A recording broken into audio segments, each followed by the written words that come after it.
Eh bien, bonsoir à tous. Merci d'être venus si nombreux à ce 28e Performance User Group. Alors aujourd'hui, on va vous parler de comment tester la performance d'un SI. C'est en 100% Octo. J'accueille Cyril qui vient d'Octo Suisse et je vais parler avec lui sur cette thématique de comment tester et optimiser la performance d'un SI. Avant, je vais parler, mais comme d'habitude, pour les petits mots, le message du sponsor, Octo, qui nous accueille. Voilà, on est d'Octo. Si ce type de mission vous intéresse et que vous êtes motivé, n'hésitez pas à venir nous en parler. Et aujourd'hui, on a testé quelque chose. Il y aura une petite table pendant l'apéritif où il y aura David, qui est quelqu'un des RH. Si vous lui posez d'autres questions sur Octo plus largement qu'à moi, n'hésitez pas à aller le voir. Il sera là jusqu'à 21h. Lorsqu'on ira prendre un verre, comme d'habitude, tous ensemble, au 6e étage. Message du Perfug, cette fois, on recherche des speakers, toujours. On recherche des gens qui peuvent nous proposer des speakers. Donc, si vous avez des idées de sujets autour de la performance sous toutes ses formes, n'hésitez pas non plus à venir en parler à Borémy ou à moi à la fin de la séance pour qu'on ait plus de speakers encore pour la suite de l'année. Voilà, prochain rendez-vous le 18 février. Et puis on va tout de suite commencer sur le sujet du jour. Alors, crac.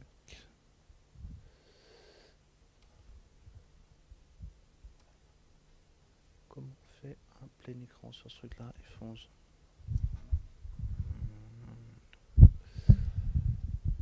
Alors, comment tester et optimiser la performance d'un SI? Voilà, moi je suis d'Octo Technologies, je pense que vous le savez déjà. Je vais laisser Cyril se présenter rapidement. Donc Cyril Picard, je suis aussi d'Octo, mais je travaille en Suisse.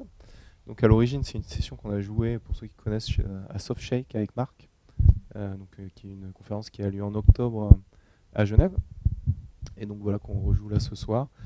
Cette présentation, elle est issue d'un Rex sur un projet sur lequel j'ai travaillé pendant à peu près 1 an, qui est finalement un projet, qui est ce projet, qui est la migration d'une banque sur une plateforme titre. Alors, en 2 mots, qu'est-ce que ça signifie? Il y a un mouvement dans la banque, mais aussi ailleurs, de réduction des coûts. Donc les banques de plus en plus font appel à des plateformes pour des parties de leur activité.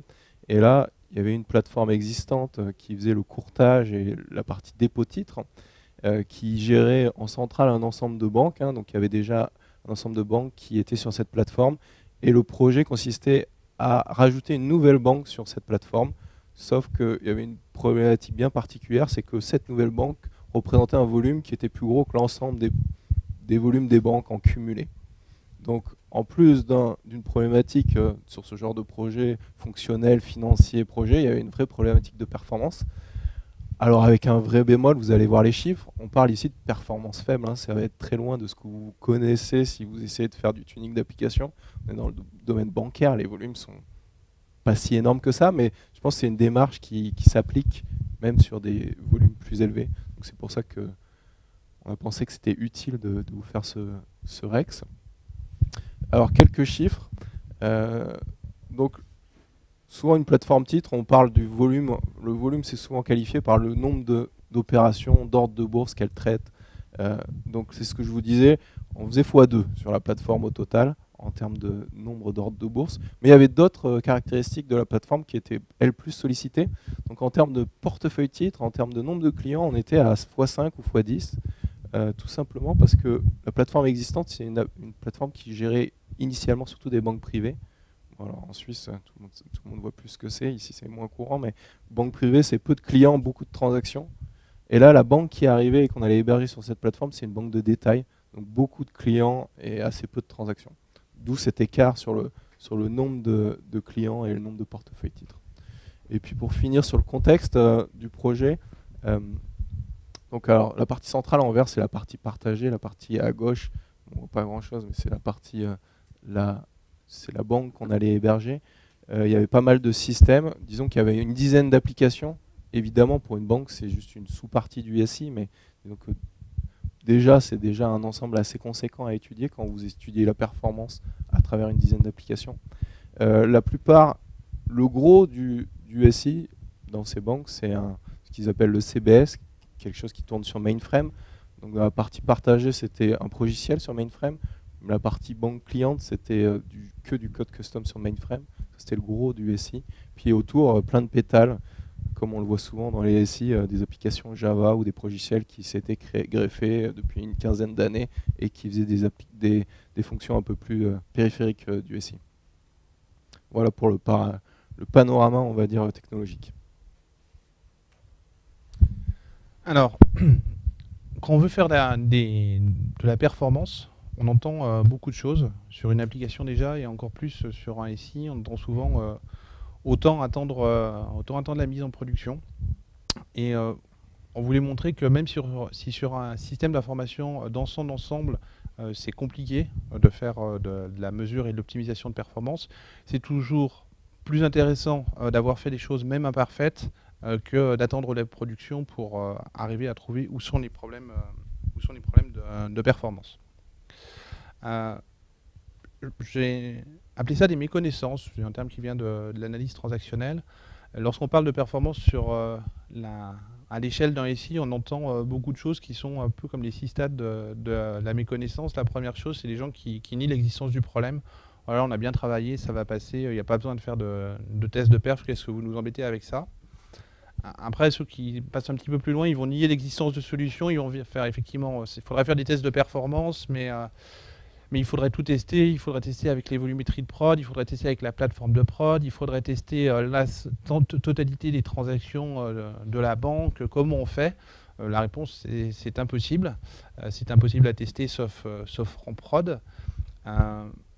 En fait, on peut quand même faire des choses, même si on n'est pas 100% identique, sans nier forcément la fiabilité des solutions. On entend aussi des gens qui nous disent la charge ne va pas être représentative, si vous faites des hypothèses, à quoi servent vos tests de charge?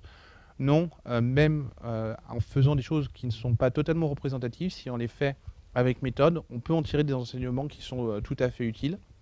Et enfin, les gens mettent en doute souvent leur capacité, on n'y arrivera jamais. On veut vous montrer aujourd'hui que même si c'est difficile, on a des méthodes qui permettent d'y aller pas à pas et de résoudre pas à pas les difficultés, les optimisations de performance. Alors, quelques idées reçues sur les prérequis. Mon objectif, et celui de Cyril, ça va être de démonter ces idées reçues avant la fin de la séance. La première chose, c'est qu'il faut absolument une pré-production identique à la production et il faut simuler l'ensemble des activités de la banque. Alors, si on veut faire ça, effectivement, c'est très compliqué. Ce qu'il faut retenir, c'est qu'il y a souvent 80% des problèmes qui peuvent se représenter avant d'arriver à une plateforme identique à la production. Et ce qu'on vise, c'est d'abord de trouver 80% des problèmes les plus simples de performance. Et souvent, l'application va beaucoup plus vite après ce genre de correction qu'en n'ayant absolument rien fait du tout. Idée reçue sur les tests de charge. Alors tester en automatique, on entend souvent c'est impossible sur ma plateforme parce que bien entendu sa plateforme est toujours différente de la plateforme de tous les autres. C'est impossible, on a essayé même avec l'outil X ou Y qui est un outil de test automatisé. Alors oui, tester en automatique à l'échelle d'une application c'est déjà compliqué. Tester à l'échelle d'un SI c'est encore plus compliqué parce qu'un test de charge ça reste un test automatique où il faut absolument que le jeu de données soit stable parce que le test de charge ça reste un robot et si son jeu de données n'est pas stable en entrée et dans la base de données, il ne va pas être capable de fonctionner correctement. Maintenant, même dans des cas complexes, on arrive à faire des choses et surtout on arrive à faire des choses en simplifiant et Cyril vous donnera des exemples sur comment il a fait dans son cas particulier tout de suite après. Idée reçue sur le diagnostic, alors c'est la loi du bouc émissaire, les problèmes sont sur le mainframe, vous pouvez remplacer le mainframe par tout bon bouc émissaire idéal, il y en a toujours un dans un SI. Alors encore, Cyril vous montrera que ce n'est pas forcément le mainframe qui est lent, malgré les idées qu'on peut avoir sur lui. Donc nos idées, c'est de vous montrer comment adapter vos prérequis à vos enjeux. Vous n'avez pas besoin de tout tester pour déjà optimiser les performances de votre SI. Comment aborder les tests de charge dans un SI? Parce qu'il faut faire plus de choix drastiques dans un SI que dans une application. Il y a forcément plus d'hypothèses à poser, on va vous montrer comment. Et ne pas être piégé par des diagnostics préconçus. Mesurer tout le temps pour savoir où sont réellement vos problèmes de performance. Alors, je vous ai parlé de beaucoup de choses avec beaucoup d'idées préconçues, mais il faut quand même rêver un petit peu, c'est-à-dire que pour savoir où poser nos hypothèses, il faudrait déjà savoir ce qu'on souhaite avoir dans l'idéal. Donc Saint-Exupéry disait faites de ta vie un rêve et d'un rêve une réalité. On va commencer par faire le rêve et ensuite on verra comment adapter la réalité pour qu'elle en soit aussi proche que possible. Si je veux avoir des bonnes performances dans mon SI, mon premier rêve, c'est d'avoir une vue intégrée de la performance. C'est-à-dire que si j'ai quelque chose qui m'indique explicitement là où se trouve le problème de performance, j'ai fait 80% du chemin. Alors, il y a des outils qui s'appellent des APM, des Applications Performance Management, qui existent. Ça marche au niveau d'une application, ça marche également au niveau de plusieurs applications. C'est pas magique, hein, ça fonctionne comment? C'est que ça va injecter dans le code l'équivalent de logs très optimisés pour ne pas eux-mêmes ralentir l'application. Et surtout, ça va injecter des identifiants de corrélation sur tous les middleware qu'il connaît pour vous donner cette vue intégrée de la performance, c'est-à-dire qu'il peut vous permettre de montrer lorsque l'utilisateur a fait une requête, voilà tous les systèmes que ça a impacté en aval et voilà où le temps s'est déroulé.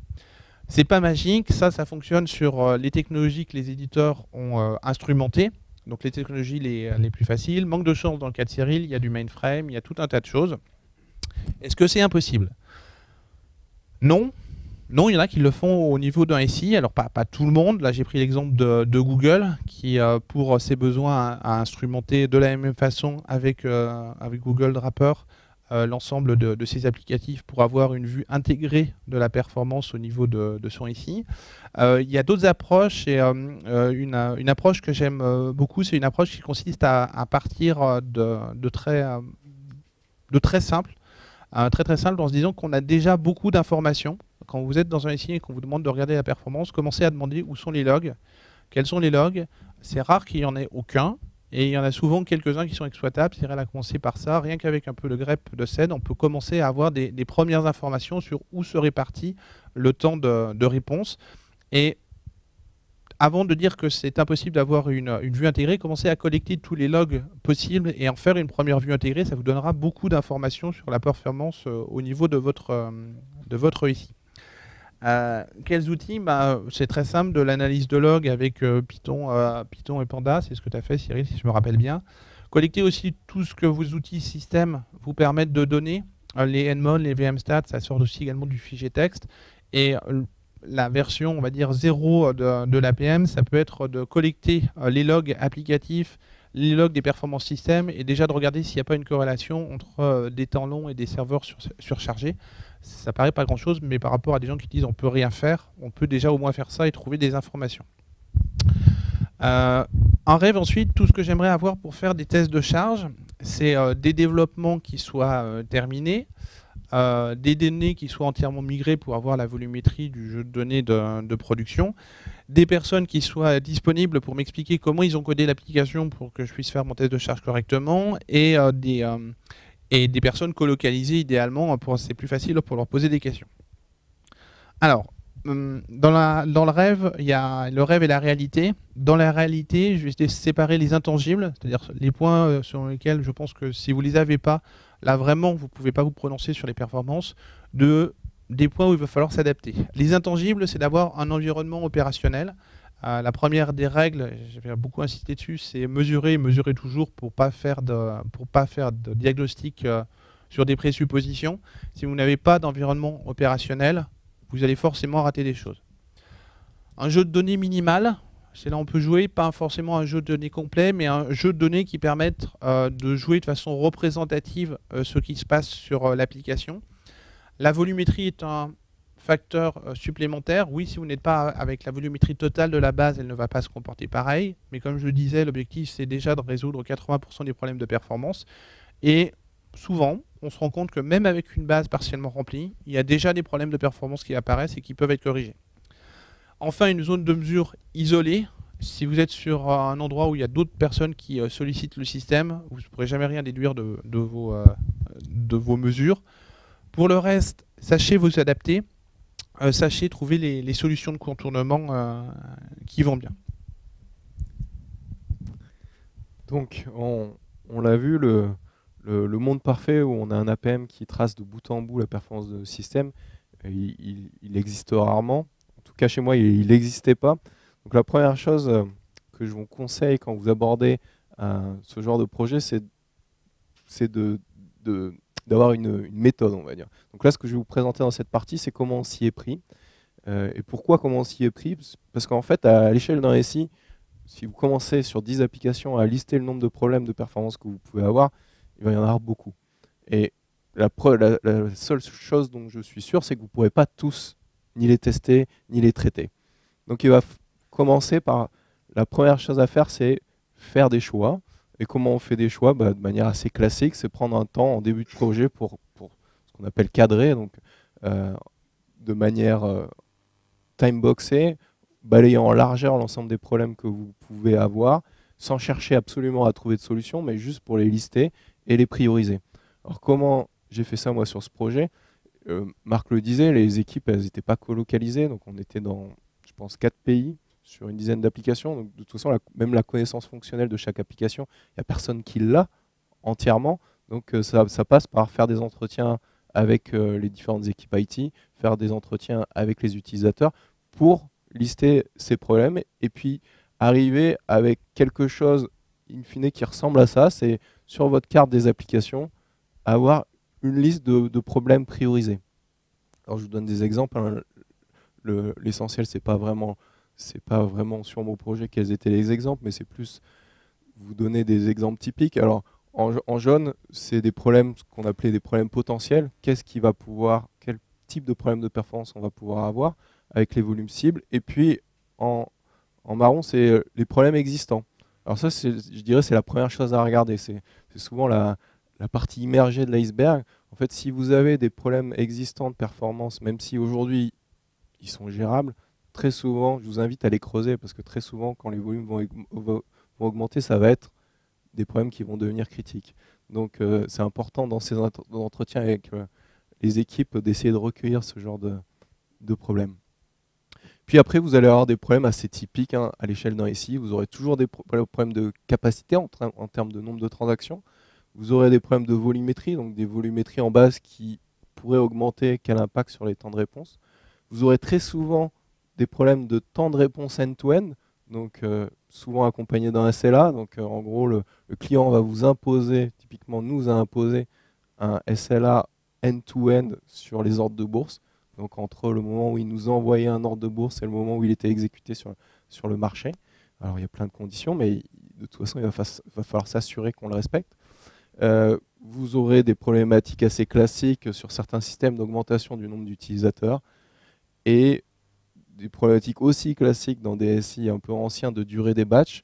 Il va falloir que la comptabilité ferme à une certaine heure. Il va falloir que tous ces batchs de nuit tiennent dans la nuit, malgré l'augmentation des volumes.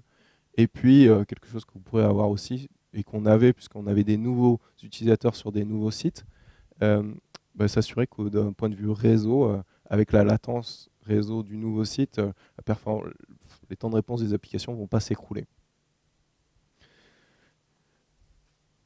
Alors, vous avez cette carte.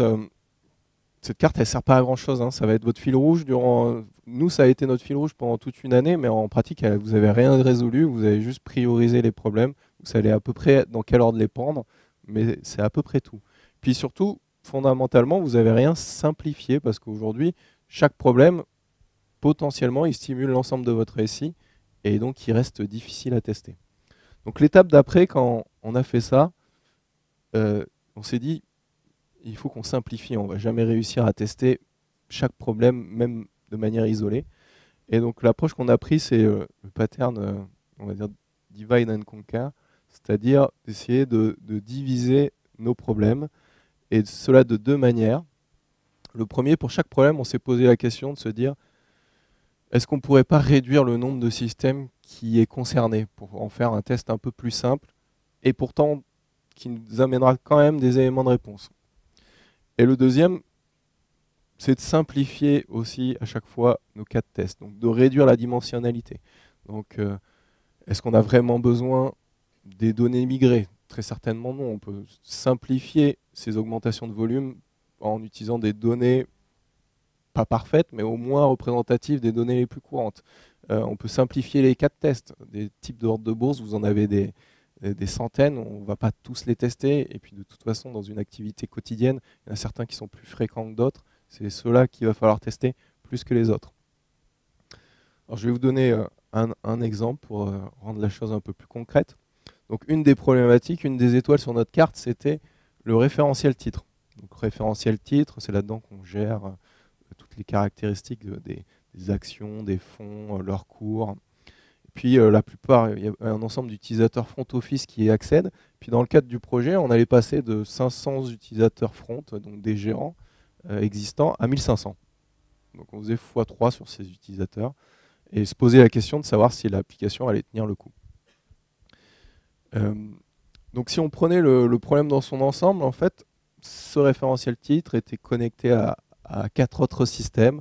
Donc potentiellement, faire un test de volumétrie sur ce référentiel titre, c'était stimuler et simuler l'activité sur ces 5 systèmes. Alors qu'est-ce qu'on a fait au final sur ce problème isolé? En fait, on a fait un test de charge, effectivement, mais on l'a fait que sur 2 systèmes. Donc on a largement simplifié le cas. Alors pourquoi? Bon, déjà, tout comme tout test de charge, on a simplifié les cas d'usage. C'est-à-dire qu'on a fait une analyse de comment l'application a été utilisée aujourd'hui. Malheureusement, c'était quelque chose qui n'était pas très bien connu. On a vérifié quels étaient les cas d'usage les plus fréquents et on a décidé des cas d'usage qu'on allait simuler et de ceux qu'on n'allait pas simuler. Ça, on le fait sur tous les tests de charge, même les tests unitaires. Là aussi, il faut le faire. Et puis après, on s'est dit tout simplement, OK, cette activité des utilisateurs front, est-ce qu'elle vraiment elle stimule les autres systèmes à travers l'interface de manière plus forte après, avec les volumes cibles, qu'avant? Et en fait, on en est venu à la conclusion que le seul système qui était vraiment impacté dans son interface et qui a échangé avec les volumes, c'était le CBS. Donc on s'est dit, toutes choses étant égales, les autres volumes d'interface étant supportés aujourd'hui, on n'est pas, en première approche, on peut se contenter de ne pas les simuler. Alors ça, c'est un exemple, hein. Ça ne va pas s'appliquer à tous les coups. Ce qu'il faut retenir de cette approche, c'est qu'il faut essayer de trouver le test le plus simple chez vous. Alors, chez nous, c'était celui-là. Chez vous, il peut être différent. Si vous avez déjà, je dis n'importe quoi, mais une pré-production disponible, ce qui est en général pas le cas, dans lequel vous avez, je dis n'importe quoi, 3 des 5 systèmes, évidemment, c'est certainement le test le plus simple à faire et je vous encourage à faire ce test-là plutôt que d'en faire un autre. Mais toujours chercher à faire le test le plus simple dans votre contexte. Donc vous avez votre carte avec votre liste de problèmes, vous avez simplifié chaque problème. Alors est-ce qu'il va falloir faire un test de charge sur chaque problème? Alors moi, mon conseil c'est non. En fait, le test de charge c'est un des outils pour analyser des problèmes de performance, mais c'est clairement pas le seul. Et je dirais plutôt c'est le dernier. Donc je vous donne d'autres outils que nous on a utilisés. Donc le premier c'est l'analyse de l'existant. Marc en a un peu parlé. Finalement, si vous avez une production existante, rien que analyser ce qui se passe et de manière précise la performance de cet existant, ça va vous aider énormément. L'étape d'après, c'est d'en faire un petit modèle, hein, on ne parle pas d'y passer des semaines, et puis d'extrapoler, c'est-à-dire finalement d'extrapoler. Alors il y a plusieurs méthodes de le faire, il y a Gunther qui en parle un petit peu, comment vous pouvez extrapoler les temps de réponse en fonction, si vous avez quelques points de référence, mais en général, en fait, le système est bien plus simple que ça, et on trouve toujours une extrapolation assez simple. Ensuite, il y a un autre test que j'aime bien, c'est tester l'existant. Ça n'a pas toujours été fait. Et puis même si vous n'avez pas encore les données migrées, même si vous n'avez pas encore les développements finalisés pour votre application, bah, vous avez votre existant et vous pouvez très certainement simuler les volumes cibles sur l'existant. Et puis il y a le dernier test, celui auquel on pense en premier abord, c'est tester le système final avec les données finales et les volumes finaux. Malheureusement, ce test-là, il va très certainement arriver très tard, voire trop tard pour un projet. Alors, quelques trucs pour choisir quel outil utiliser. Alors, le premier, c'est sur l'écart de volumétrie. Nous, typiquement, il y avait plein d'endroits où finalement l'écart de volumétrie, il était 50% plus gros, 2 fois plus gros. Est-ce que vraiment c'est pertinent de faire un test de charge? Alors, moi, mon conseil, ou nous, notre conseil en général, c'est qu'en dessous d'un facteur 2 sur les volumes, faire un test de charge, c'est pas forcément une bonne idée. En général, si vous avez un existant, sauf si bien sûr vous n'avez aucun existant, mais moi, mon retour, c'est qu'il y aura moins d'imprécision à analyser l'existant et à extrapoler qu'à faire un test de charge avec des volumes qui varient de moins de x2, quoi. Parce que l'imprécision due au test de charge, toutes les simplifications que vous allez faire sur votre test de charge, finalement, ça va vous donner une imprécision qui ne sera pas meilleure ou pas moins bonne qu'une simple analyse de l'existant qui coûtera beaucoup moins cher. Je ne vous l'ai pas dit, mais évidemment, c'est classé par coût, on va dire, par coût en termes de temps ou en termes de coût financier. C'est un test qui va être de plus en plus cher. Donc si vous pouvez faire celui qui coûte moins cher et qui est le plus rapide, autant faire ce peu. Et puis, autre critère de choix, c'est des tests qui sont activables plus ou moins tôt dans le projet. Ça, si vous avez un existant, vous pouvez le faire tout de suite. Ça, vous pouvez le faire à peu près tout de suite. Ça, il va falloir attendre pas mal de temps pour le faire. Et on en revient à la carte, mais dans la carte, vous avez très certainement votre top 3 des problèmes les plus risqués. Pour ce top 3, il va falloir faire plusieurs actions. Typiquement, je vous donne notre problématique la plus importante, c'était le nombre de transactions en termes d'ordre de bourse de la plateforme. Et pour celle-là, on a fait toutes les étapes. Parce que, en fait, si au bout d'un mois, on se rendait compte qu'on n'était pas capable on avait un gros doute sur le fait d'être capable de faire le volume cible, il valait mieux le savoir tout de suite et prendre les actions correspondantes.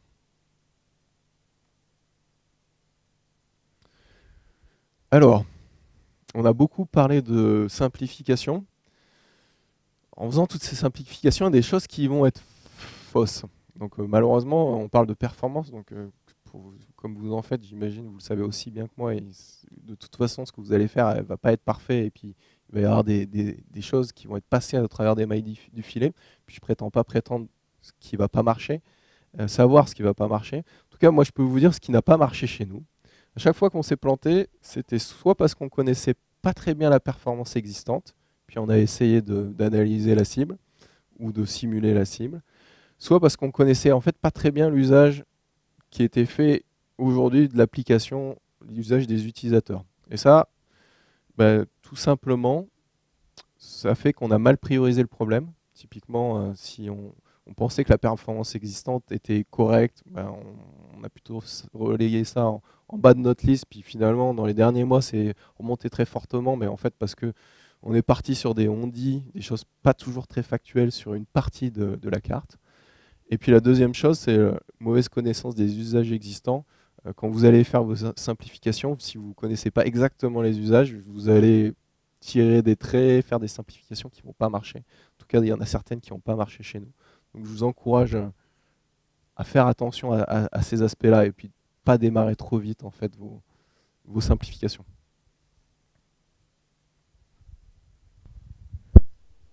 Alors, on doit faire des simplifications. Certaines fois, il faut faire des tests de charge. Moi, je vais vous donner quelques bonnes pratiques de tests de charge application par application. Alors, ce n'est pas le sujet de ce soir, donc je vais rester sur des choses simples. Mais il y a quelques points qui me semblent quand même importants quand on est dans le cadre d'un SI tout en entier. C'est savoir comment faire les tests de charge, et qu'est-ce qu'il faut simuler, là où on va couper les dépendances. Et comment mesurer correctement. Alors la première chose, c'est délimiter le périmètre testé, ce que j'appelle couper les dépendances. Un test de charge, je le disais tout à l'heure, ça reste un test automatisé. Et c'est comme tout test, un test en erreur, ça ne sert à rien. Donc si vous avez à tester la performance d'un système, d'un SI en entier, il faudrait théoriquement avoir le jeu de données complet de l'ensemble du SI et le scénario de test de charge qui utilise strictement et uniquement ce jeu de données. Concrètement, si vous essayez ça, vous avez 99% de chances de ne jamais y arriver parce que ça serait beaucoup trop compliqué. Donc, il faut trouver un test de charge simplifié qui ne va pas impacter l'ensemble des applications du SI, mais comme l'expliquait Cyril, un sous-ensemble représentatif qui vous intéresse. Deux solutions pour ne pas que ça attaque les applications qui sont en aval. La première, c'est choisissez soigneusement votre jeu de données. Si vous en avez la possibilité, c'est-à-dire de trouver les cas d'utilisation qui ne sollicitent pas les systèmes aval, ça sera le plus simple et je vous recommande grandement de choisir ce scénario-là. Dans certains cas, vous ne pouvez pas. Moi, j'avais un système qui était du workflow de souscription de crédit en assurance et à la fin, il y avait systématiquement l'envoi du PDF de rapport dans la GED. On veut tester le workflow dans son ensemble. On ne peut pas trouver de scénario métier ni de jeu de données qui empêche d'envoyer la donnée dans la GED. Qu'est-ce qu'on fait? Dans ce cas-là, moi j'avais moqué, et je pense que c'est la meilleure chose à faire, développer un bouchon, parce que même si ça ne sera pas le temps réel, vous serez beaucoup plus efficace à travailler sur une application délimitée en test de charge que d'essayer d'avoir un système qui fonctionne de bout en bout avec toutes les difficultés que ça représente.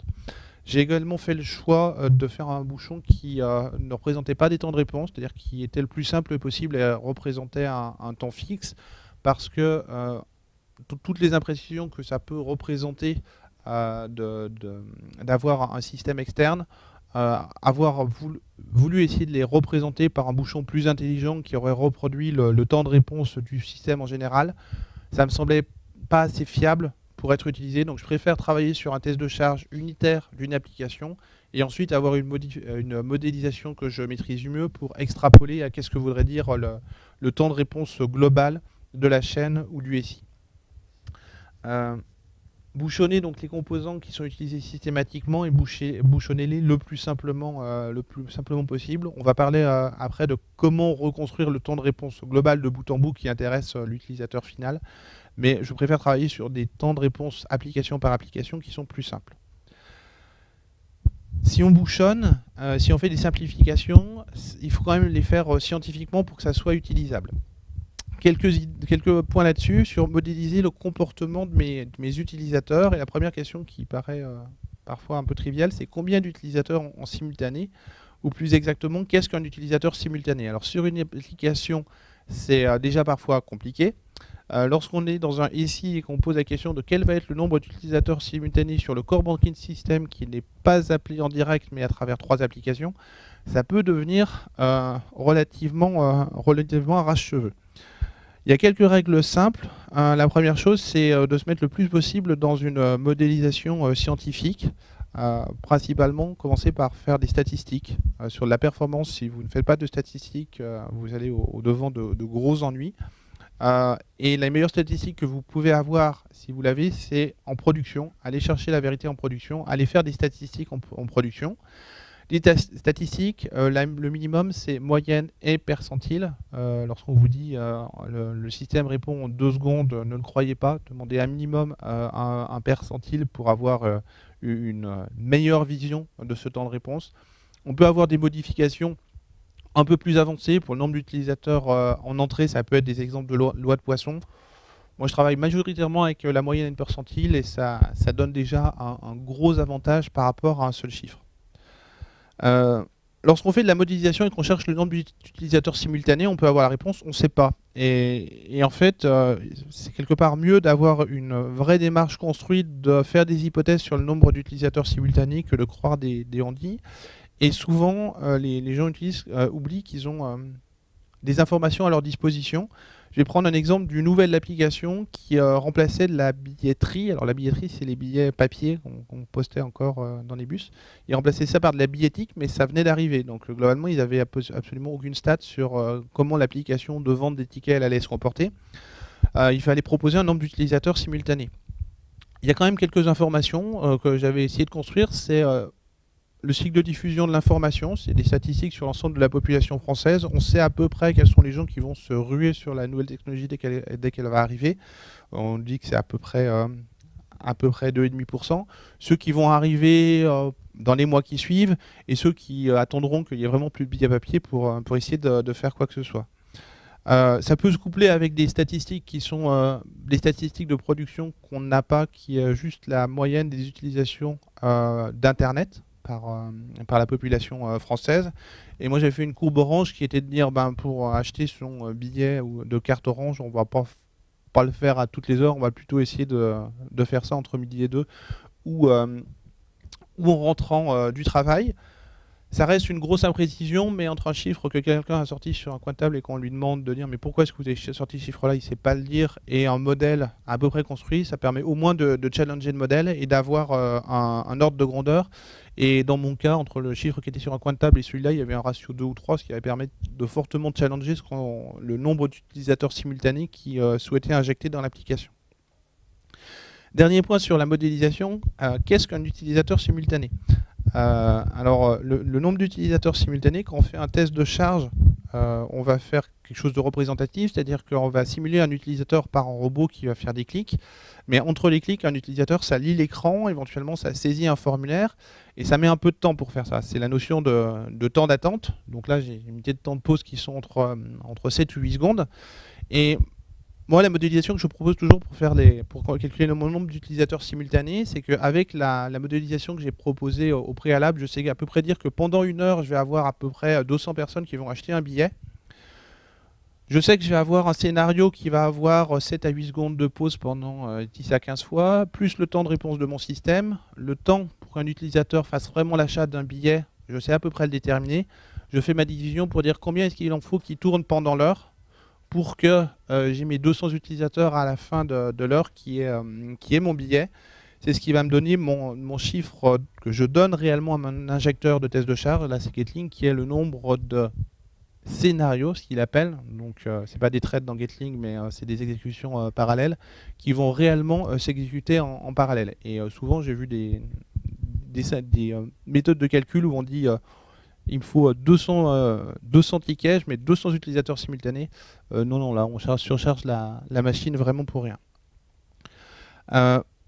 Le test de charge par application, je le vois comme une brique de base de la performance du SI. C'est-à-dire que la test de performance sur un SI, c'est un éléphant. Et comment on mange un éléphant, c'est uniquement bouchée par bouchée. Faites-le application par application. Ayez des données fiables pour chacune de vos applications. Et ensuite, on va pouvoir extrapoler. Alors, j'ai fait des tests de charge application par application. J'ai juste à faire la somme des temps de réponse. Ça serait trop simple. Il y a quand même des cas où il faut faire des tests end-to-end. Il y en a un qui me tient beaucoup à cœur. J'ai fait une petite démo avec un petit quiz sur le cas où se faire avoir en sommant des tests de charge. Alors, j'ai fait un petit simulateur d'application qui fait 3 choses. Il fait un calcul un petit peu intensif. Il fait faire des additions, des divisions et des multiplications à mon CPU pendant le temps qu'on lui demande. Donc je lui demande de faire ça pendant 70 millisecondes, c'est du traitement intensif. Je lui demande de faire 7 appels en base de données, et puis à la base de données, je lui dis simplement d'attendre 14 millisecondes pour représenter une base de données qui répond à peu près dans un temps réaliste. La première question, c'est l'application en end-to-end, elle va répondre en combien de temps? Alors...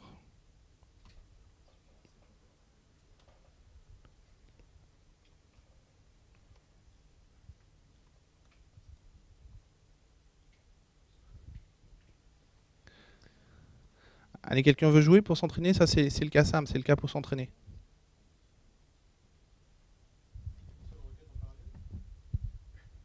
Ah oui, j'en ai qu'une seule en parallèle, là.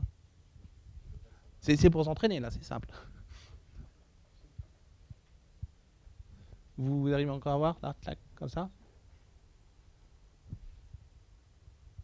Vous êtes tous endormis. Catastrophe. Voilà, bon, on va essayer de voir ce que ça donne. Donc 70 plus 7 fois 14, hein, on doit être à peu près aux alentours de 740. 240, je veux dire. Alors, comment il faut le lire? Là, vous avez un curl. Donc, vous avez quelque chose qui vous dit qu'on est en dessous d'une milliseconde. Et il y a des logs qui vous disent ce qui s'est passé. Total, 157 millisecondes. Là, vous y voyez un peu mieux? Ah, merci, Rémi. Ok, on passe à la deuxième étape. On essaye de modéliser un SI. J'ai 7 applications identiques à la précédente qui vont s'appeler les unes à la suite des autres pour modéliser le frontal qui appelle le référentiel titre, qui va ensuite appeler le core bandskin system. Alors, je vais un petit peu insister, là il y en a 7, c'est un gros SI. 7 fois ça, ils font des appels synchrones séquentiels. À votre avis, ça fait combien?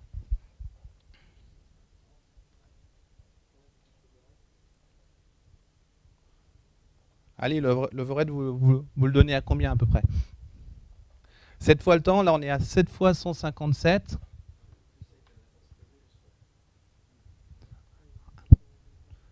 Un petit chiffre. Allez, on a des lots. 1 seconde 2.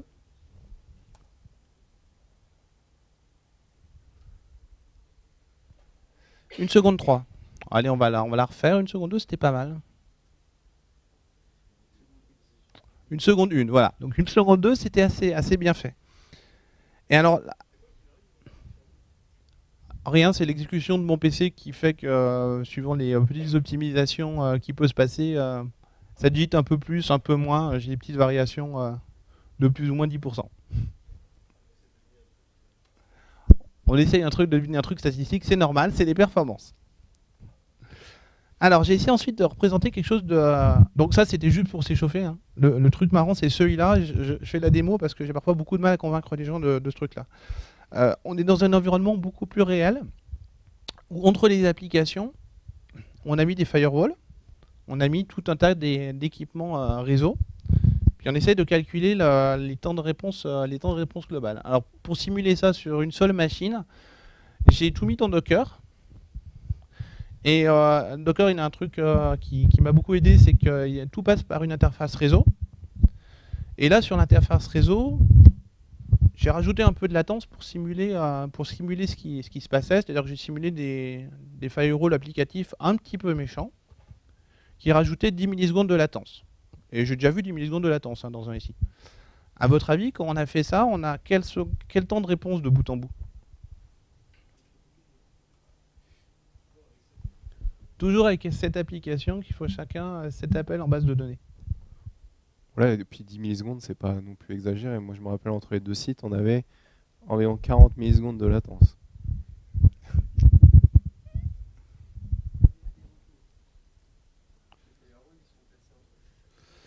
Alors, dans mon cas, je les ai placés entre chaque nœud. Hein. C'est-à-dire que voilà, pour que chacun le voit, c'est-à-dire que ça va rentrer là, ça va rentrer ici.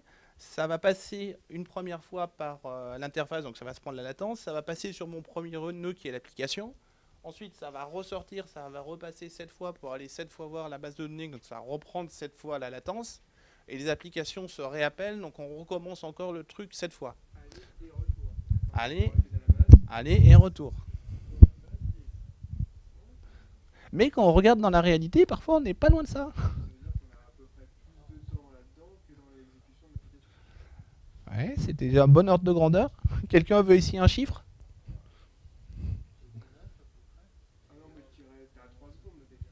3 secondes.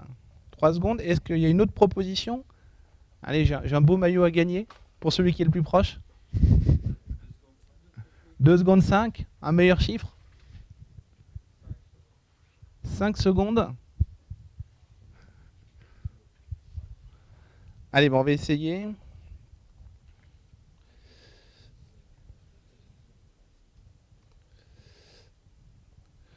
Donc,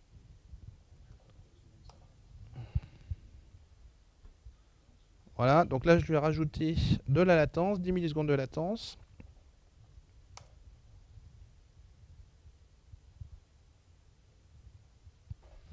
On va le refaire. Comme j'ai un petit peu de variation. On est entre 3 secondes et 3 secondes 1.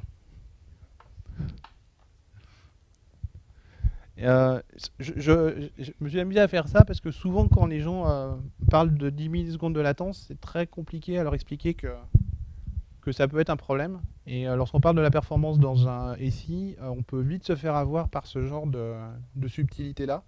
Donc les temps de réponse, évitez de les sommer. S'il y a une chose où il faut éviter de sommer, c'est bien les temps de réponse.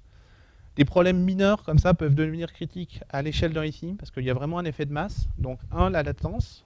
2, là j'ai fait exprès, je vous ai tout mis. Hein, ce que j'ai appelé le N+1 requête. Alors j'ai détourné le nom de l'anti-pattern qu'on trouve sur Hibernate. Mais dans un SI, l'application qui fait N appels à la base de données et qui après fait N appels à un web service qui elle-même fait N appels à la base de données. J'en ai repris, j'en ai revu, je pense que vous en verrez aussi. Et lorsqu'on met ça de bout en bout, de quelque chose qui répondait à peu près en 1 seconde, on passe à quelque chose qui arrive en 3 secondes, alors que personne s'y attendait forcément. Sachant que cet anti-pattern-là, il était caché et ça répondait quand même en 1 seconde, quand la latence était correcte. Dès qu'on se met à passer sur un environnement un petit peu réel, ça peut très vite exploser. Donc les tests end-to-end sont obligatoires dans certains cas, surtout pour les sommations de temps de réponse, parce que certains cas peuvent défier l'intuition. Alors, dans votre cas, je pense que vous l'aviez un peu moins, vous n'aviez pas tous les anti-patterns que j'ai décrits là. Moi, je l'ai vu dans un cas où ils ont effectivement terminé par mettre la base sur le même AMIX que l'application. Mais c'est ce genre de choses-là, parfois, qu'on trouve quand on est à l'échelle d'un SI, quoi. Bon, dans notre cas, les problèmes de performance étaient plus graves. On n'a même pas eu besoin d'aller jusqu'au problème de latence. C'était plus basique, on va dire. Donc là, pour finir la présentation, ce que je vais vous présenter, c'est comment faire des tests end-to-end. Alors comment? En tout cas, quelques outils pour faire des tests end-to-end. Et puis, c'est des outils qu'on a essayé d'utiliser. C'est des outils sur lesquels moi, j'ai un rec sur leur efficacité. Après, il y a une question à laquelle je ne vais pas répondre, c'est quand utiliser quel outil. Ça, c'est un peu plus compliqué. Et je pense que c'est tellement dépendant du contexte que, à mon avis, vous êtes mieux placé que moi pour le dire. Alors, le premier outil, on en a déjà parlé, c'est l'analyse de l'existant. Donc, alors ça, c'est vrai sur un seul système. C'est encore plus vrai quand vous voulez faire analyser des temps de réponse end-to-end. Et en fait, en analysant ces temps de réponse end-to-end sur l'existant, vous allez découvrir plein de trucs. Donc, les problèmes de latence, vous les avez déjà si vous avez un existant. Le goulet d'étranglement, vous allez déjà le trouver, donc ça vous donnera au moins une idée de où concentrer vos efforts. Vous allez pouvoir découvrir des problèmes de design dans les applications, je vais en montrer un exemple. Et puis, une autre chose aussi que vous pouvez faire, et ce qui est plus surprenant, c'est que vous allez pouvoir évaluer la capacité maximale du système, ce qui des fois est contre-intuitif, on va dire. Alors j'ai pris ça comme exemple d'analyse de l'existant. Donc ça, c'est un graphe un peu simple où imaginez vous avez toujours vos 7 applications, puis vous êtes capable de savoir quand la transaction commence, puis quand elle finit. Donc, dans des systèmes séparés, évidemment. Vous allez utiliser ça, et puis vous pouvez essayer de tracer quelque chose qui est assez intéressant. C'est finalement un graphe qui représente par chaque unité de temps. Donc là, par exemple, un point, c'est 5 minutes. Puisque je vous l'ai dit, c'est des volumes faibles dans notre SI. Un point, c'est 5 minutes de temps. Puis dans ces 5 minutes, en abscisse, vous avez le nombre de transactions que vous avez initiées. Puis en ordonnée, vous avez le nombre de transactions que vous avez finalisées. Donc vous analysez ça sur une semaine de production, puis vous avez ce graphe. Et qui vous permet déjà de modéliser pas mal de choses. Vous pouvez vous dire, à vue de nez, mon système, ça se passe assez bien jusqu'à 230 transactions par 5 minutes, donc un peu moins une transaction par seconde. Par contre, je vois qu'il y a une petite inclinaison et puis j'ai l'impression que je sature le système dès que je suis au-dessus. Et ce que je vous disais, c'est ça qui est sympa, c'est que en fait, vous allez déduire des choses qui sont bien au-delà de vos nombres de transactions moyennes. C'est-à-dire que nous, dans notre cas, les volumes moyens, ils sont là. C'est-à-dire qu'en fait, on fait 30 transactions par 5 minutes. Mais en fait, sur une semaine, à des moments, on en voit 10 fois plus. Il y a des pics de transactions. Et ça nous a permis déjà de voir où était la limite de notre système, la limite théorique de notre système, rien qu'en analysant l'existant. Et puis de se dire, OK, disons que les volumes simples sont là, on est encore dans la partie linéaire du système, ça va peut-être bien se passer, sûrement bien se passer. Inversement, si vous tapez déjà là, vous savez qu'il va falloir faire quelque chose impérativement. Donc c'est un premier test qui va vous donner des indications sur les points où il va falloir se concentrer.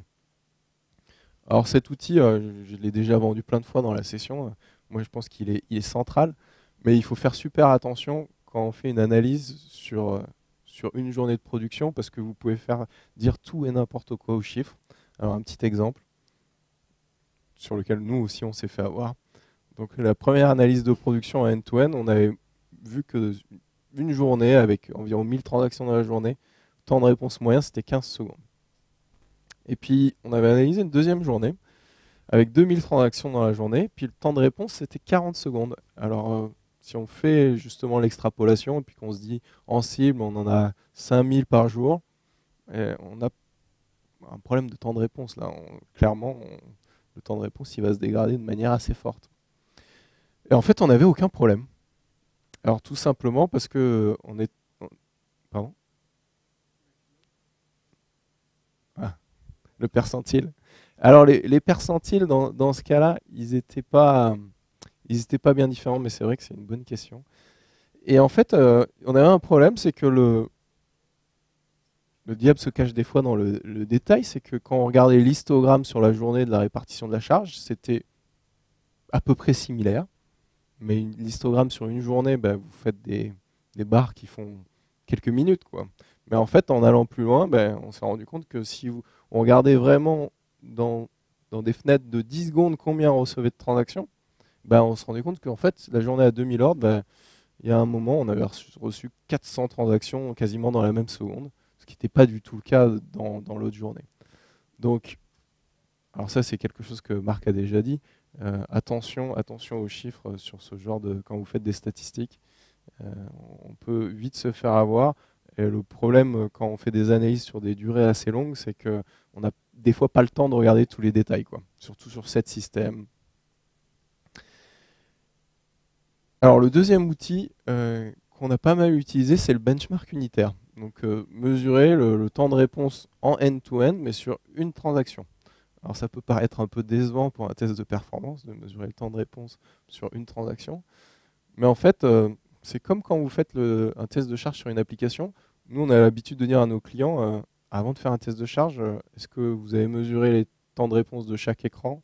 Est-ce qu'ils sont acceptables? Est-ce que vous n'avez pas déjà des problèmes avec un utilisateur sur vos écrans? Puis bien souvent, il y en a, quoi.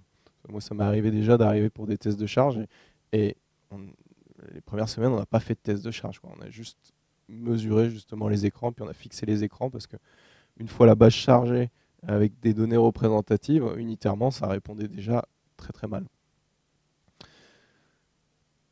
Donc vous allez régler un ensemble non négligeable de problèmes en faisant juste une transaction en end-to-end. Alors, bon, une transaction, c'est pas vrai, hein. Quand on dit unitaire, ça ne veut pas dire unique. Donc là aussi, il va falloir être statistique. Donc des transactions unitaires, il va falloir en faire un certain nombre pour que ça soit un peu représentatif.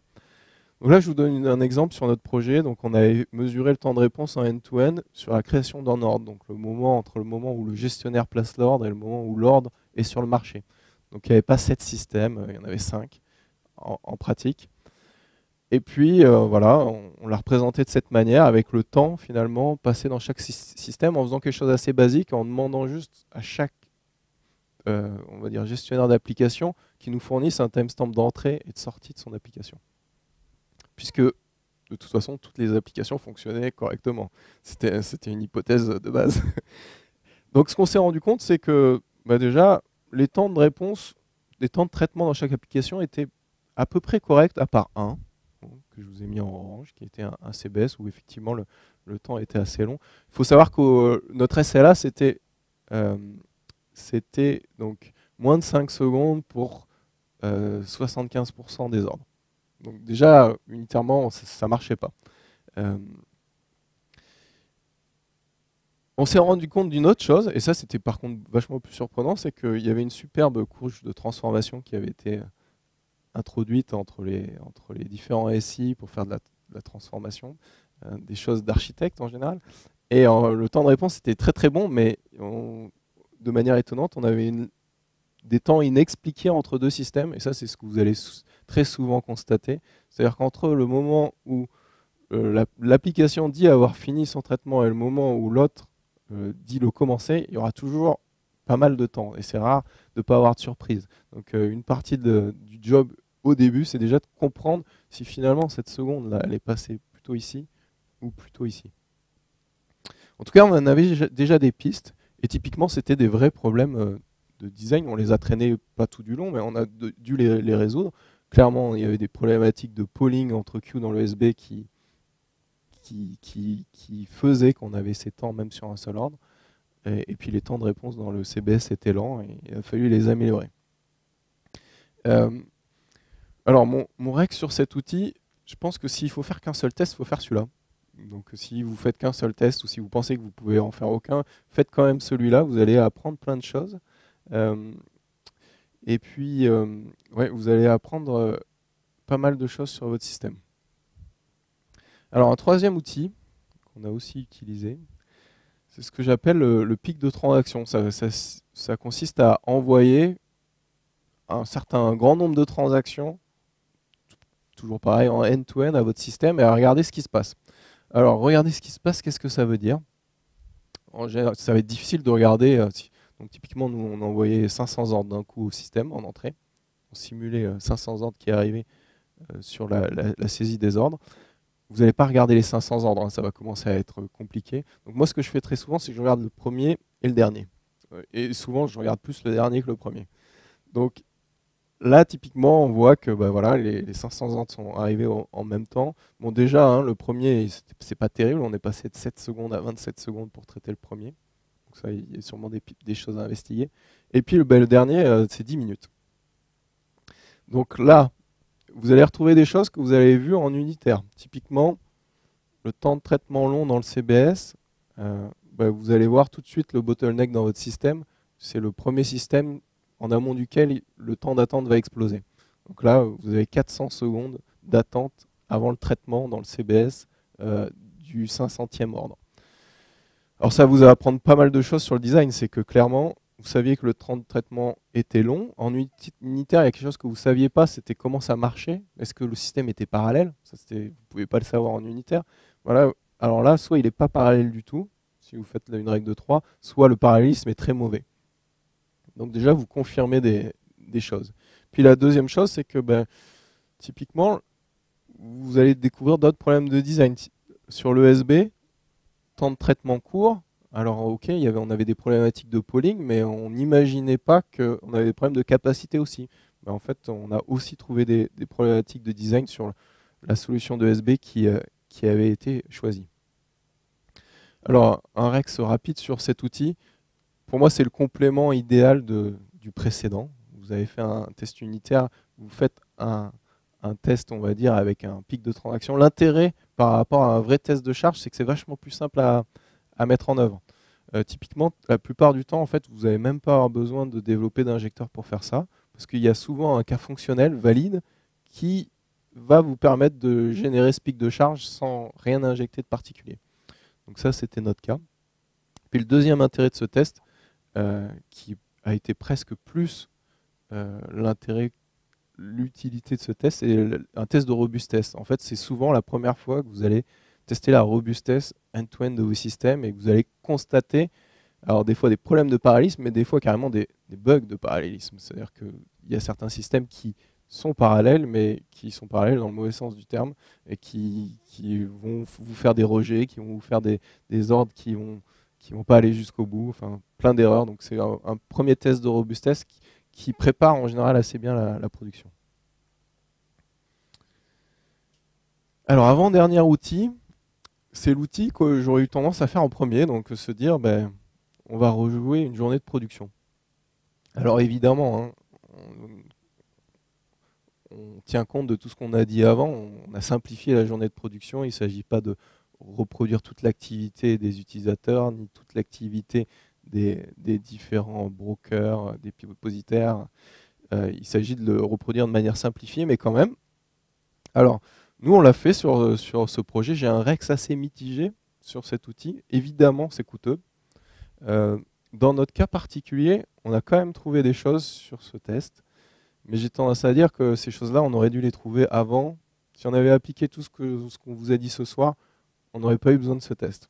Bon, malheureusement, on n'avait pas notre expérience présente. Et donc, il y a certains tests qu'on a mal fait. Il y a des analyses de l'existant qu'on n'a pas assez poussées. Et typiquement, on a trouvé des choses dans ce test qu'on aurait dû trouver bien avant. Un dernier conseil, ces tests, une fois que vous allez les faire, c'est ultra complexes à analyser. Donc là, bon, il y avait 5 systèmes. Donc je jouais une journée de production, en gros, on faisait 4000 ordres.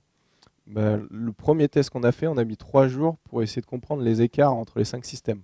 On ne parlait même pas de performance. C'est pourquoi dans mon premier système, j'ai 4500 ordres. Pourquoi dans le deuxième, j'en ai 4400? Parce que, comme l'a dit Marc, même si vous avez simplifié, il y a certains cas fonctionnels qui ne vont pas marcher. Donc, typiquement, il y a des valeurs qui seront rejetées, des clients bloqués. Vous allez tomber sur plein de problèmes fonctionnels qui expliquent ces écarts. Mais en tant qu'équipe, on va dire, qui en charge de la performance, vous n'avez pas forcément toutes les explications. Et ça va prendre un peu de temps pour résoudre cette énigme. Donc un conseil, si vous le faites, le mieux que j'ai trouvé pour les suivants, c'est de faire appel aux gens qui font le support métier de ces applications. Parce qu'en général, ils sont outillés justement pour, en tout cas ici il y a de l'existant, pour comprendre ces écarts et les analyser. Donc typiquement chez nous, il y avait un middle office qui était chargé en fait de réconcilier ces systèmes, de comprendre les écarts, en tout cas sur une partie du scope, sur la partie qui était la plateforme. Et ils étaient outillés par des outils qu'on pourrait qualifier d'informatique grise, souvent c'était du Access, mais ils avaient des manières de faire le travail qui nous a pris 3 jours en quelques secondes, quoi. Donc faites appel à eux. Dernier outil, alors celui-là va être évident pour tout le monde, et essayez de mettre en production le plus tôt possible. Alors, un bémol, c'est que malheureusement, c'est pas qu'une problématique IT, quoi. Il ne s'agit pas juste de mettre en production le plus tôt possible. On ne parle pas juste d'outils. C'est que chez nous, dans certains cas, il aurait fallu penser la stratégie de migration bien en avant. Si vous voulez permettre, donc il y a des méthodes qui vous permettent d'éviter l'effet Big Bang, en tout cas sur ce genre de système, et d'essayer de solliciter une partie du SI en amont, ou de migrer une partie des clients et pas une autre partie. Et là, typiquement, tous les patterns que vous connaissez, tels que Feature Flipping, ou Dark Launch, ou Canary Release, qui viennent directement là, des géants du web, s'appliquent et sont à utiliser pour dérisquer votre migration. Nous, on les a utilisés autant qu'on a pu, mais il a resté sur le projet des effets Big Bang, dont vous pouvez parfois pas vous passer. Typiquement la partie marché d'une migration, donc qui consiste à vraiment migrer toutes les positions chez les différents acteurs du marché. C'est difficile de la faire autrement qu'en Big Bang, et puis c'est des choses qui sont restées jusqu'à la fin du projet. Alors pour conclure, on pense que cette approche, elle n'est pas très technique. Désolé pour ceux qui attendaient de la technique, mais entre vouloir faire parfaitement des tests de charge sur 100% de son SI, où on a énormément de chance, et je parle d'expérience, de ne pas arriver au bout tellement que c'est complexe, et avoir des résultats probants avec des tests plus simples, ça nous a paru beaucoup plus efficace, et Cyril a cette expérience de montrer que c'est beaucoup plus efficace de faire quelques petits tests simples. On arrive déjà à enlever beaucoup de problèmes de performance rapidement, et d'aller ensuite, en fonction de vos enjeux, sur des tests plus compliqués. Ce que j'ai résumé par le premier takeaway: faites des tests, même imparfaits, mais ça veut pas dire de faire n'importe quoi. Mesurez scientifiquement, ayez une démarche avec des hypothèses, avec des mesures statistiques, pour savoir dans les hypothèses que vous avez faites ce que vous pouvez en tirer comme amélioration utile à votre système. Revenez toujours à des problèmes simples, à des problèmes les plus simples à tester, un test unitaire, un test avec n ordres. Si jamais vous devez faire des tests de charge parce que c'est les systèmes le plus critiques, simplifiez-le, revenez à un test de charge unitaire. Vous serez beaucoup plus efficace avec un test de charge unitaire que vous maîtrisez et que vous saurez diagnostiquer, qu'avec un ensemble de résultats où vous n'arrivez même plus à comprendre ce qui s'est passé dans la totalité du système. Et extrapoler, parce que si on fait des choses simplificatrices, il faut après extrapoler, mais en ayant conscience de toutes les limites qu'on a pu vous donner. Je conclurai avec cette phrase: tous les modèles sont faux, certains sont utiles. Quand on fait de la performance, on va toujours travailler avec des modèles. On n'arrivera jamais à reproduire totalement la réalité. On peut avoir des modèles simples, on peut avoir des modèles très complexes, on peut avoir des modèles très simples qui sont très utiles, et j'espère que c'est ce qu'on a pu vous montrer ce soir. Avec quelques modèles très simples, on peut avancer réellement et pratiquement sur la performance d'un SI avec beaucoup plus de chances de réussite qu'en voulant faire un modèle ultra complexe et tester 100% identique à la production. Voilà, merci beaucoup. Si vous avez des questions, c'est maintenant.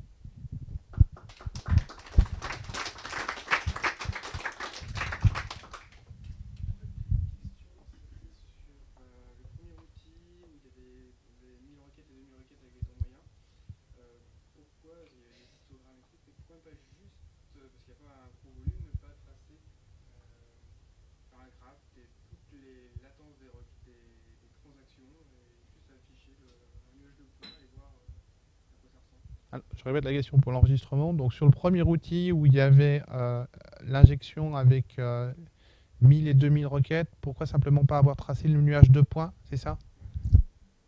Alors, Alors sur cet exemple en particulier, le but c'était plus d'illustrer. C'est pas la manière forcément dont on l'a restitué.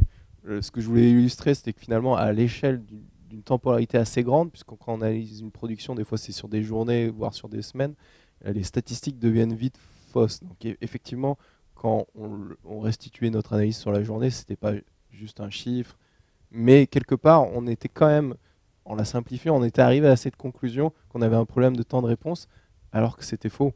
Donc c'était plus ça que je voulais illustrer. Mais après, la manière dont on le représentait, c'était pas juste une moyenne, et puis une journée, une moyenne. Oui.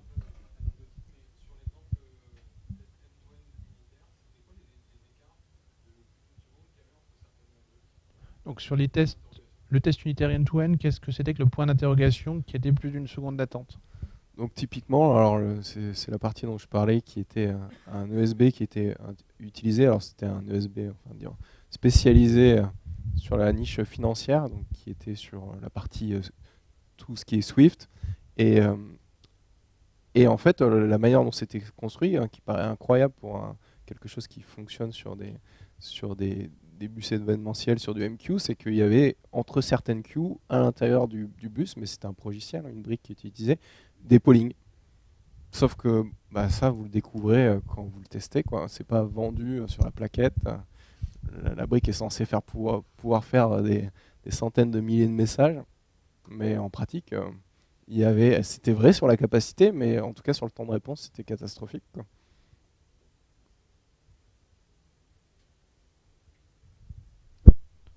D'autres questions?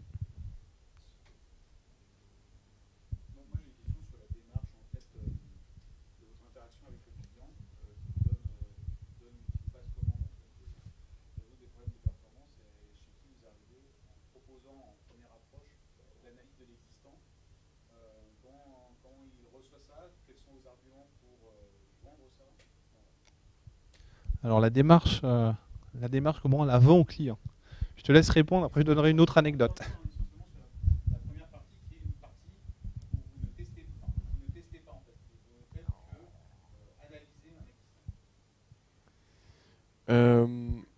Bon, s'il fallait la vendre, ça serait compliqué, je dirais. Là, j'avais une chance, c'est que juste sur cette mission en particulier, j'étais pas du tout rentré sur la partie performance, mais sur une problématique d'architecture, un dossier d'architecture, tout comme ça arrive dans ce genre de gros projet. Et en fait, quand on a commencé, le client avait peur. Donc ça, c'est un bon élément en général. Le client a peur, c'est beaucoup plus facile de lui vendre, enfin de lui vendre, on n'est pas là pour vendre, mais en tout cas, à partir du moment où vous arrivez et que vous avez l'air déjà rassuré, il est déjà beaucoup plus rassuré. Donc comment on l'a vendu? On n'a pas eu besoin de le vendre, c'était pas une avant-vente où on est arrivé, on va vous dire, initialement, on n'a pas dit on va vous faire un projet d'1 an pour gérer la performance jusqu'à la production. Ça s'est fait petit à petit. Il y a certains sujets sur lesquels on est tout de suite rentré sur l'existant. Typiquement, tous les sujets un peu complexes, end-to-end, moi j'avais déjà le sentiment que ça ne marcherait pas en n'analysant pas au moins l'existant pour le comprendre et savoir comment on allait le simuler. Donc ça, on est rentré directement et ça a été assez bien reçu parce qu'en fait, la personne qui était en charge du projet, c'était un projet assez gros, donc avec des problématiques de site, de gouvernance, de tension entre équipes, comme tous ces gros projets. Et la personne était extérieure, on va dire justement, au projet. Et donc, elle avait moins tous ces préconçus sur les performances des différentes briques que si elle avait été complètement interne et qu'elle avait bien connu les systèmes. Donc, c'était un peu la chance qu'on avait. Après, et je pense que vous l'avez vu dans la présentation, il y a plein d'endroits où on n'a pas analysé l'existant et qu'on n'est pas parti directement sur des tests de charge. Donc, je donne un exemple tout bête sur le référentiel titre. Voilà, c'était fait avoir par le piège classique du nombre d'utilisateurs. Donc en gros, ok, vous passez de 500 utilisateurs front office à 1500. Donc là, il y a vraiment besoin de faire un test de charge. Donc on est parti sur définition d'un test de charge. Puis en faisant ça, à un moment, il a fallu quand même définir les usages. Puis on s'est rendu compte en fait que l'application, elle avait des utilisateurs front, des utilisateurs back, puis les usages étaient très mal connus. Et qu'en fait, je ne sais pas, 80% en nombre d'utilisateurs, les utilisateurs front étaient largement majoritaires, mais en utilisation, leur usage était très minoritaire. Et on s'est retrouvé à 2 semaines d'un tir de charge où on avait déjà fait 85% du boulot. Moi, je me suis retrouvé à dire à la personne, le test de charge, honnêtement, il ne sert à rien. Vu l'évolution de charge sur la partie front office, vous n'allez avoir aucun problème sur cette application. Vous me dites que vous doublez demain le nombre d'utilisateurs back-office, par contre j'ai peur, mais front office, vous pouvez y aller, on ne fait pas de test de charge. Mais voilà, mauvaise connaissance de l'existant. Donc on ne l'a pas vendu, on n'a pas réussi justement à le vendre partout, également aussi parce qu'on n'était pas forcément à cette époque aussi convaincu que si la personne en face n'était pas capable de venir avec des faits, on va dire, sur la performance de son application, autant considérer qu'il fallait faire cette analyse, quoi, directement. Ouais, vendre la performance, c'est toujours difficile. Moi, j'ai un contre-exemple où sur un SI, j'ai voulu tester, on avait des tests de charge prévus sur chaque application de bout en bout. Et le retour d'expérience, c'est que ça se passe beaucoup plus mal que ça et qu'au final, on se retrouve, lorsque le test de charge ne marche pas, à refaire à peu près cette analyse à l'envers qui est de, vu les résultats, de toute façon, il n'y a rien qui marche, il faut repartir avec quelque chose de simple. C'est pour ça que voilà, je pense vraiment que cette démarche elle est intéressante, que tout le monde la connaisse. C'est tellement compliqué sur un SI que ne faites pas l'hypothèse qu'avec un test de charge, vous allez y arriver. Commencez déjà par les tests simples. Vous allez voir, vous allez déjà résoudre des choses. Et de toute façon, cette étape-là, il faudra la passer avant d'arriver à faire des tests de charge qui ressemblent à quelque chose. Oui. J'appelle ça la chasse aux saucisses. On a des énormes saucisses. Et je veux dire que ça marche sur un SI manifestement. Et ça marche également avec une application lambda. On n'a pas besoin de faire les tirs injectables. On fait F5 sur la page, on envoie un événement. Et on regarde comment se trouve le système. Et là aussi, très rapidement, on peut voir des patterns gigantesques. Et c'est la chasse aux saucisses, ça marche sur le SI et sur les micro-sujets. Jusque dans les méthodes. Je l'ai vu effectivement sur certaines applications aussi. Sur les applications, on a le SI a un effet, on va dire, amplificateur, c'est-à-dire que les tests de charge coûtent énormément plus cher que sur une application. Et le nombre de problèmes qu'on trouve avec un test unitaire est encore plus important. Donc, c'est démultiplié par une application, mais sur une application, ça reste vrai. Oui. Bon, après, effectivement, hein, c'est aussi pour ça que nous, un des prérequis, c'est de connaître, avant de faire un test de charge, les temps de réponse unitaires, même sur une seule application. Et là, bon, il y avait un ensemble d'applications, et il y a une application où ça n'a pas loupé. Hein. Le jour où les tests de charge ont commencé, les performances unitaires étaient mauvaises. Bon, c'est des choses qui arrivent, il faut tout annuler, il faut tout reporter. C'est difficile à faire comprendre que ça ne sert à rien de faire un test de charge si rien que pour se loguer, il faut 4 secondes, maintenant que vous avez défini tous vos utilisateurs dans la base. Mais malheureusement, c'est ce qu'il faut faire, quoi. Une autre question ?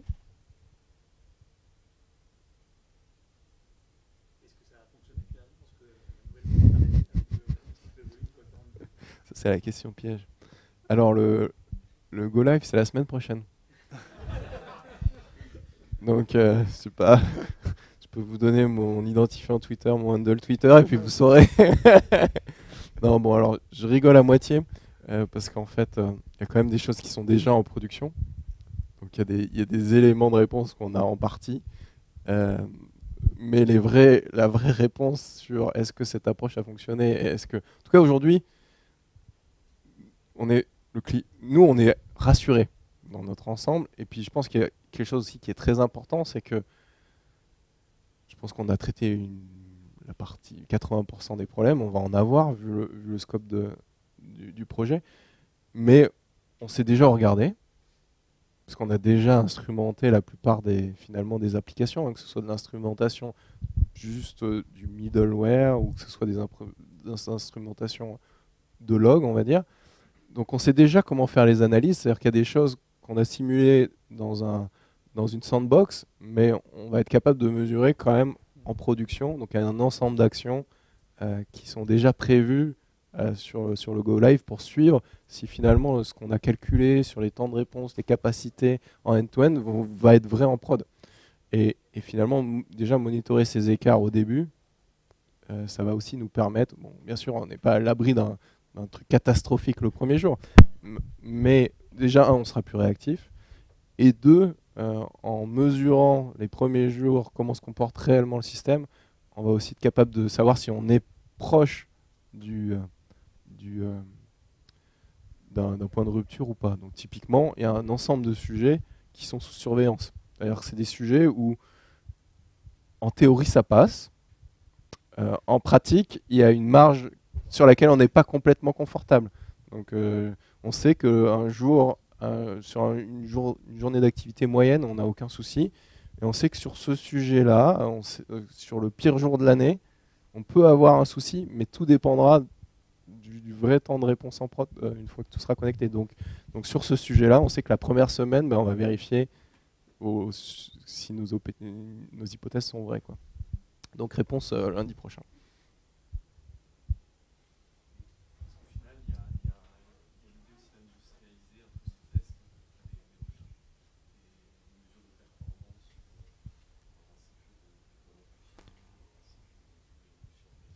Donc, question sur l'industrialisation des tests de performance. Là, on en est super loin, mais comme vous l'avez vu, hein, c'est des problèmes de performance assez faibles. Hein, ce que j'appelle des problèmes de performance faible. Le nombre de transactions sont ridicules. Donc si c'était industrialisé, rien que la partie développement, ça se saurait. Donc performance en continu, je sais pas, chaque chose en son temps, quoi. Faisons déjà des tests. En l'occurrence, chez ce client, non, pas du tout.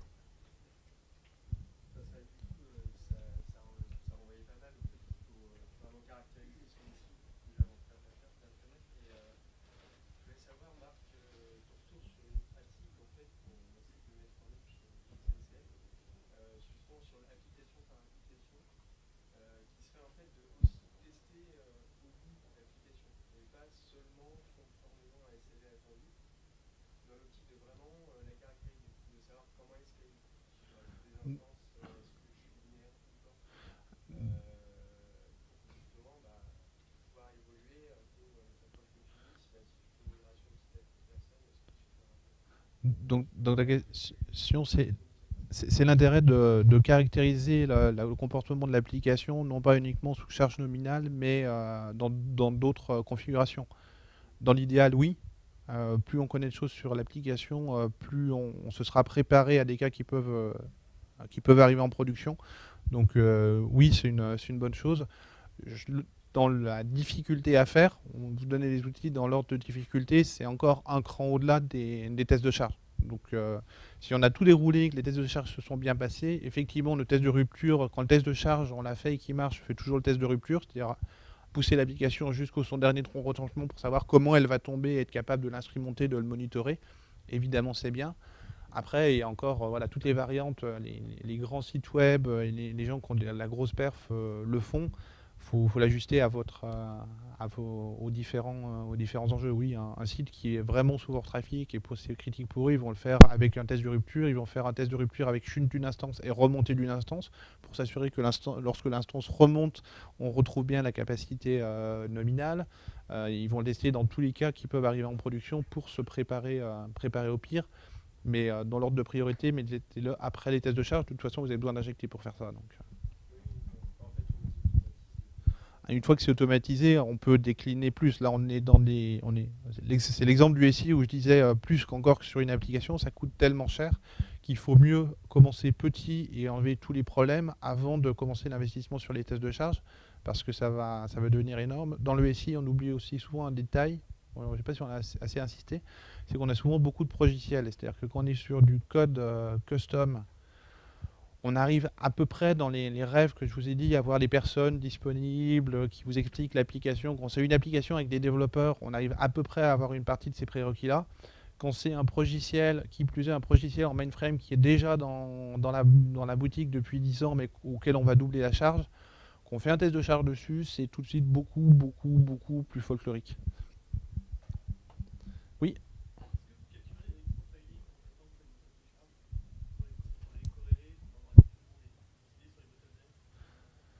Est-ce qu'on collecte du profiling? Je vais essayer de répondre dans ton cas. Ouais, alors, on l'a fait sur les premiers tests.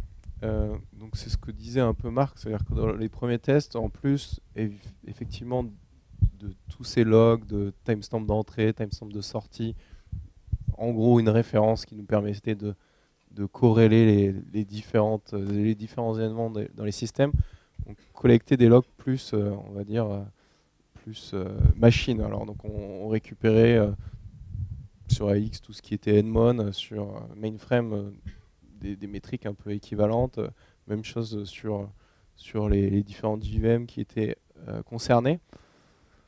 Au début, je les ai utilisés. Mon intention première, c'était de faire des corrélations, justement, avoir une idée, de faire une sorte de capacity planning, parce que j'imaginais qu'on aurait peut-être un problème de capacité dans ce terme machine. Et en fait, dans mon cas, mais ce n'est pas un cas qui se généralise, les problèmes ils étaient bien plus simples. La plupart des problèmes n'étaient pas des problèmes de hardware, c'était juste des problèmes applicatifs, quoi. Donc des problèmes d'architecture de l'application, il fallait faire des choix, il fallait paralyser certaines choses. Et en fait, c'était très mal corrélé, en fait, la charge machine ou la charge serveur et les événements qui arrivaient sur l'application. Donc au final, j'ai arrêté toutes les corrélations. La seule chose que je regardais, c'était très basique, c'était est-ce qu'il y avait quelque chose qui était saturé sur une des machines, mais il n'y avait aucune analyse automatique. C'est-à-dire que je récupérais juste, je regardais est-ce que CPU, I/O ou RAM sont saturés sur une des machines. Et c'était qu'un sanity check, je dois dire. Mais c'était mon contexte. Je pense que de toute façon, il faut faire ce sanity check. Si la réponse est mauvaise, ça va être intéressant de corréler ou de pousser plus loin l'investigation.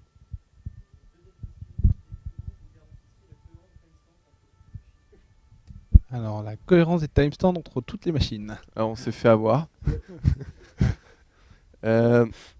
Alors, en fait, la première fois, on avait on s'était posé la question, puis on avait une réponse plus ou moins convaincante, comme toujours quand il y a 10 applications, qui était que toutes les machines étaient synchronisées sur une source NTP. Donc, c'était une réponse qui m'avait convaincu. Puis, à la fin de la première analyse, il y avait des temps négatifs dans une application. Et là, on s'est dit, il y a quand même un truc bizarre. Et typiquement, donc, il y avait des machines mainframe qui, bon, dans des environnements de dev, c'est toujours pareil, hein, on n'était pas en production, et donc c'était des choses qui n'avaient jamais été vérifiées et qui n'étaient pas synchronisées. On a eu le problème. Donc,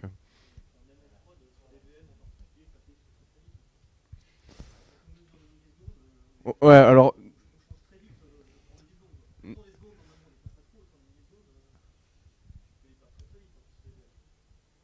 Alors,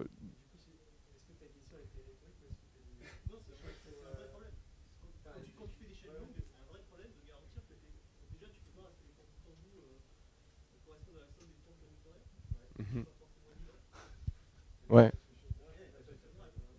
Bon, nous,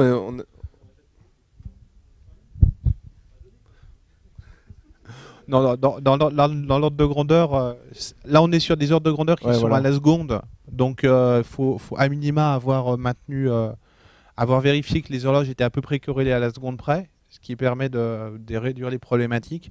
Ensuite, moi j'ai souvent tendance à avoir une approche drill down, c'est-à-dire que quand on a réussi à améliorer ce point-là, c'est-à-dire qu'on n'est plus avec des écarts de l'ordre de plusieurs secondes, qu'on part sur des approches à la seconde, le plus souvent les problèmes se sont quand même focaliser sur une application ou une ou deux machines.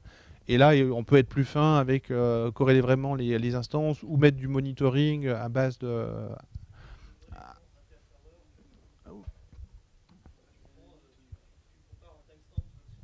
Oui. Bon, en pratique, Quand on alors, descend à plus je bas ne connais niveau, pas la théorie de la précision de NTP, mais en pratique, on n'a jamais eu. Typiquement, il y avait quand même pas mal de serveurs où c'était un simple MQ entre les deux. On n'a jamais eu à part ce problème de serveurs qui n'étaient pas synchronisés sur leur source NTP, on n'a jamais eu de choses bizarres du style le timestamp de réception était antérieur au timestamp d'émission. Alors, bon. Quand on commence à aller chercher à la Effectivement, dizaine de millisecondes, je pense qu'on peut mettre un outil un peu plus performant de type un APM ou un équivalent pour avoir une vision avec un correlation ID, quoi. Ouais, je pense que il va dépendre du NTP pour donner son timestamp de prise. Oui, dans ce cas-là, il dépend du NTP, oui, je suis d'accord.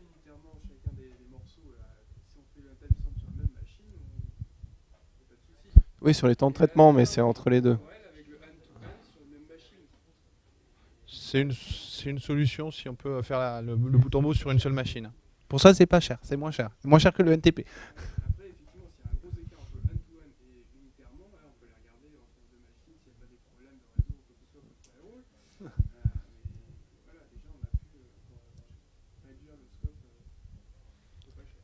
Mais bon, effectivement, nous, vu les ordres de grandeur et le fait que les temps de réponse en dessous de 100 millisecondes, de toute façon, on ne les regardait pas d'une application. Dans la pratique, regardez vos horloges, mettez à jour vos horloges et faites vos tests rapidement. Et quand vous êtes en dessous de 100 millisecondes, là, il faut investir sur le NTP, oui. Ou sur des solutions, comme tu dis, où on revient sur la machine de base pour simplifier le problème.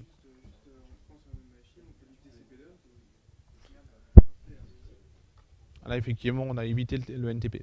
C'est effectivement plus simple. On va peut-être s'arrêter là. Je vous propose de continuer les questions au 6e étage. Il y a, comme d'habitude, des bières et de quoi vous resterez. Merci pour votre attention.